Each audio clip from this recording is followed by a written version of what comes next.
नमस्ते दोस्तों, मैं हूं प्रदीप कुमार। आप देख रहे हैं डिजिटल मार्केट। वीडियो शुरू करने से पहले बता दूं, ये वीडियो एक एजुकेशनल पर्पज़ के लिए है। अगर आप स्टॉक मार्केट में कोई भी फाइनेंशियल इन्वेस्टमेंट करते हो तो अपने फाइनेंशियल एडवाइजर से सलाह जरूर लें या फिर अपनी सोच समझ के साथ ही स्टॉक मार्केट में इन्वेस्टमेंट करें। अगर आपको स्टॉक मार्केट में कोई भी फाइनेंशियल लॉस होता है तो उसके लिए ये वीडियो रिस्पॉन्सिबल नहीं रहेगी। तो चलो दोस्तों, वीडियो शुरू करते हैं।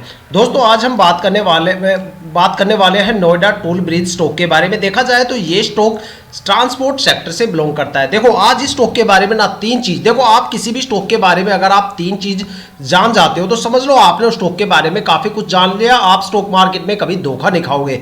ठीक है, इस स्टॉक के बारे में भी मैं वो तीन सबसे इंपॉर्टेंट चीज बताने वाला हूं जो स्टॉक में, किसी भी स्टॉक में आपको इन्वेस्टमेंट करने से पहले जरूर देखनी चाहिए। सबसे पहले जो चीज होती है वो होता है भाई स्टॉक ने पिछले 5 सालों में क्या रिटर्न दिए, जहां से आपको एक आइडिया मिल जाएगा, पैटर्न मिल जाएगा कि भाई ये स्टॉक शॉर्ट टर्म में ज्यादा प्रॉफिटेबल रहेगा या फिर लॉन्ग टर्म में ज्यादा प्रॉफिटेबल रहेगा, या फिर कौन कौन से ऐसे टाइम ड्यूरेशन है जहां पे नेगेटिव परफॉर्मेंस देखने को मिलेगी या फिर पॉजिटिव परफॉर्मेंस देखने को मिलेगी, या फिर ऐसे कौन कौन से ये स्टॉक में मैक्सिमम कितनी गिरावट हो सकती है या फिर ये स्टॉक मैक्सिमम कितना रिटर्न देने का दम रखता है। साथ में जो दूसरा सबसे इंपॉर्टेंट पॉइंट होता है वो होता है होल्डिंग पैटर्न को देखना। देखो, होल्डिंग पैटर्न में दो चीजों को हमेशा ध्यान में रखना। अगर प्रमोटर की होल्डिंग जिस स्टॉक में 50% से ज्यादा है, 50% से ज्यादा है, उसी स्टॉक में आपको इन्वेस्टमेंट करना है।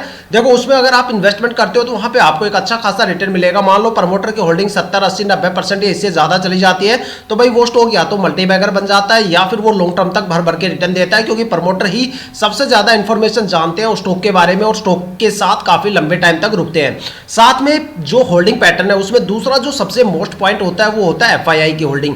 देखो, जिस स्टॉक के अंदर एफआईआई की होल्डिंग ज्यादा मिलेगी वहां पे आपको फ्लक्चुएशन ज्यादा देखने को मिलेगा, और जिस स्टॉक में एफआईआई की होल्डिंग कम देखने को मिलेगी वहां पे आपको फ्लक्चुएशन और गिरावट भी कम देखने को मिलेगी।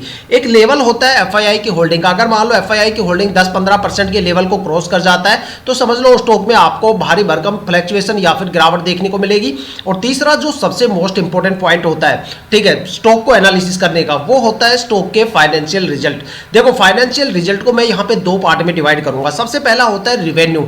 एक तो होता है टोटल रिवेन्यू कि भाई कंपनी ने टोटल कितना रिवेन्यू गेन किया, और एक होता है कंपनी का ऑपरेशनल प्रॉफिट, जो कंपनी की इंटरनल स्ट्रक्चर से उन्होंने कितना प्रॉफिट गेन किया। ठीक है, देखो बाकी प्रॉफिट होता है मार्केट से गेन करना, भाई इंटरेस्ट के बेस पे या मार्केट में कोई इन्वेस्टमेंट कर रखा है उनसे, लेकिन जो ऑपरेशनल परफॉर्मेंस होती है, ऑपरेशनल जो प्रॉफिट होता है वो ही कंपनी का रियल रिवेन्यू होता है। उससे आपको पता चल जाता है भाई कंपनी कितनी ज्यादा ग्रोथ कर रही है, कंपनी की फाइनेंशियल एक्टिविटी कैसी चल रही है, ऑपरेशनल एक्टिविटी कैसी चल रही है, साथ में कंपनी ने मार्केट में कितना इन्वेस्टमेंट कर रखा है। ये दो पॉइंट आपको सबसे पहले रिवेन्यू में चेक करना है। तो यही चीजें आज हम इस स्टॉक में चेक करने वाले हैं। सबसे पहले अगर स्टॉक के पिछले 5 साल के रिटर्न के बारे में बात करें तो भाई देखो, स्टॉक ने ना शॉर्ट टर्म और लॉन्ग टर्म में दोनों रिटर्न यहां पे दिखा रखे हैं। शॉर्ट टर्म में देखा जाए तो भाई ये स्टॉक बिल्कुल भी प्रॉफिटेबल नहीं है, और अगर बात करें लॉन्ग टर्म के बारे में तो भाई लॉन्ग टर्म में भी मैं यही कहूंगा कि स्टॉक लॉन्ग टर्म में भी कोई खास परफॉर्मेंस स्टॉक ने पिछले 5 सालों में नहीं दी। अगर देखा जाए तो पिछले 5 सालों में स्टॉक ने सिर्फ 5 साल का जो टाइम ड्यूरेशन है उसमें करीब 26.5% का रिटर्न दिया है। तो देख सकते हो कि भाई ये स्टॉक ना तो शॉर्ट टर्म में ज्यादा प्रॉफिटेबल है और ना ही लॉन्ग टर्म में। लॉन्ग टर्म में सिर्फ जब आप इस स्टॉक को 5 साल के लिए होल्ड करोगे तब जाके आपको स्टॉक से एक अच्छा खासा रिटर्न देखने को मिल सकता है। अगर आप स्टॉक को 5 साल से कम टाइम ड्यूरेशन के लिए होल्ड करते हो तो एक बड़ी गिरावट या फिर लॉस आपको देखने को मिल सकता है। तो ये है स्टॉक के पिछले 5 साल की यहाँ पे परफॉर्मेंस। और अगर बात करें स्टॉक के होल्डिंग पैटर्न को लेके तो देखो, यहाँ पे जो प्रमोटर की होल्डिंग है पिछले साल यहाँ पे 26.37% थी, जो इस साल भी 26.37% है। इसका मतलब यहाँ पे 2 पॉइंट क्लियर होते हैं। सबसे पहला कि भाई प्रमोटर की होल्डिंग 50% से कम है, और दूसरा प्रमोटर अपनी होल्डिंग को लगातार मेंटेन करके चल रहे हैं।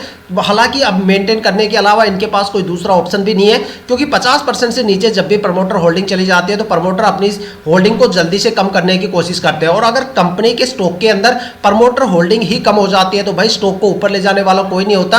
अगर आप ये सोचते हो कि भाई एफआईआई या पब्लिक इन्वेस्टर्स लेके जाएंगे तो ऐसा कभी नहीं होता। जिस स्टॉक में डीआईआई और एफआईआई की होल्डिंग बढ़ जाती है तो वहां पे तो वैसे ही गिरावट का सिलसिला शुरू हो जाता है। अगर यहाँ पे डीआईआई की होल्डिंग की बात करें तो पिछले साल 0.71 थी, जो इस साल 0.63 हो गई है। साथ में एफआईआई की होल्डिंग की बात करें तो पिछले साल 0% थी, जो इस साल 0.02% हो गई है।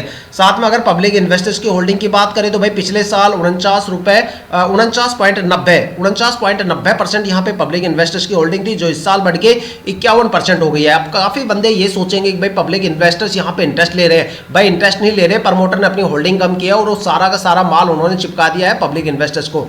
अब बात करने वाले हैं स्टॉक के फाइनेंशियल कंडीशंस के बारे में कि भाई स्टॉक के आखिर फाइनेंशियल कंडीशंस क्या है। अगर कंपनी के टोटल रिवेन्यू की बात करें तो देखो 2023 में ये रिवेन्यू था 5 करोड़ के आसपास। यहाँ पे जो डेटा है वो करोड़ों के अंदर चल रहा है, और इस साल जो यहाँ पे रिवेन्यू था दिसंबर 2024 का जो यहाँ पे मेंशन कर रखा वो 10 करोड़ के आसपास है।